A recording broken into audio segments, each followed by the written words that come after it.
Hello and welcome to Nexus. We hope you're enjoying our program. This week we're featuring stories about farmers and food. And don't forget to watch out for this symbol. It means there's a special focus on English language learning from the story on our website. Now, coming up later in the show, we'll find out how the desert people of Central Australia have survived, look at the development of the fence of the future, and a new use for buffalo in the Northern Territory.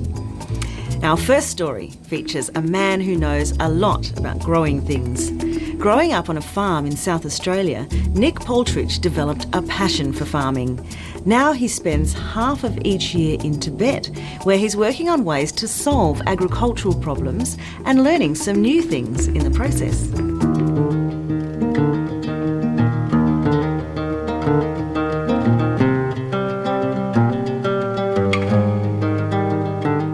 My name is Nick Poltridge. I work at the University of Adelaide and I work on an ACR project.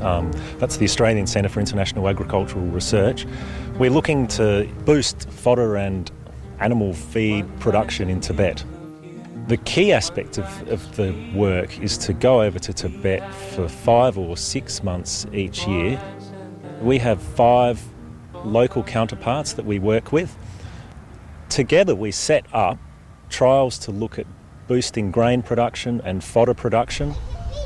I grew up on a farm about 400 kilometres south of Adelaide, so in the southeast of South Australia. It was a sheep farm. It was an idyllic upbringing. We had a lot of family around. It was a close-knit community. There's no question that as a kid growing up on a farm, you learn to appreciate the outdoors and being outdoors.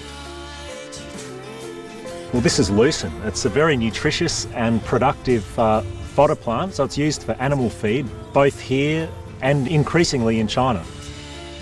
One of the approaches we're taking in our grain and fodder production work is to try and grow a row of lucerne in amongst the cereals, say at every second or third or fourth row.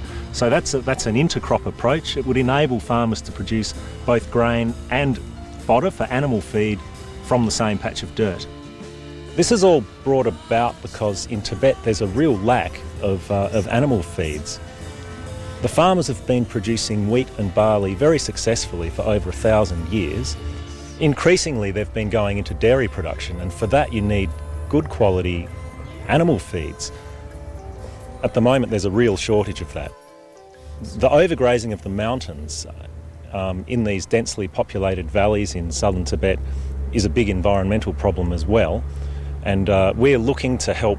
We're trying to develop ways of boosting fodder production, hay production on farms.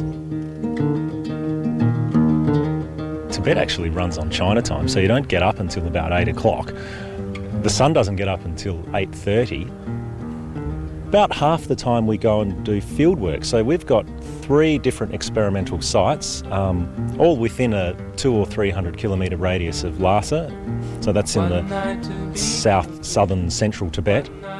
There was one occasion where we called a taxi out to our field site and then gathered samples for about 2 hours and actually had to hitchhike back into town with about half a tonne of cereal. By and large, the people we work with in Tibet, they're absolutely fantastic. Their dedication to the project and to learning English actually is something to behold, really.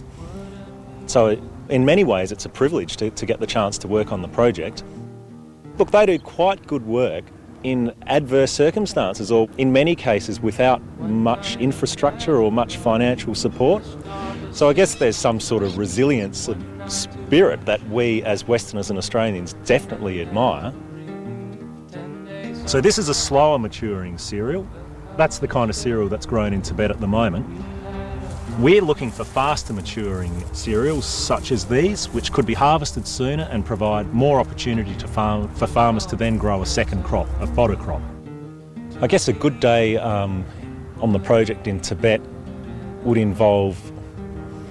definitely involves sort of close interactions with our Tibetan counterparts. There's a really strong training aspect to the project, and we'd like to think that we're able to transfer some skills in experimentation and basic agronomy across to our people. And then, of course, well, we love getting data as well. So what we don't appreciate here in Australia is just how much that fodder and animal feed is coveted by the Tibetan people. It's in short supply. And I guess if people's animals are dying, your plots are at risk from harvest by passers-by. We had that on one occasion. It was a very disappointing day. We travelled for 2 hours to go and collect samples.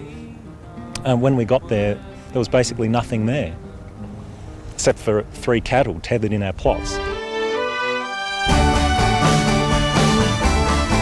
There's no doubt that we're going to face real challenges in terms of food production and environmental impacts over the next 20 or 30 years.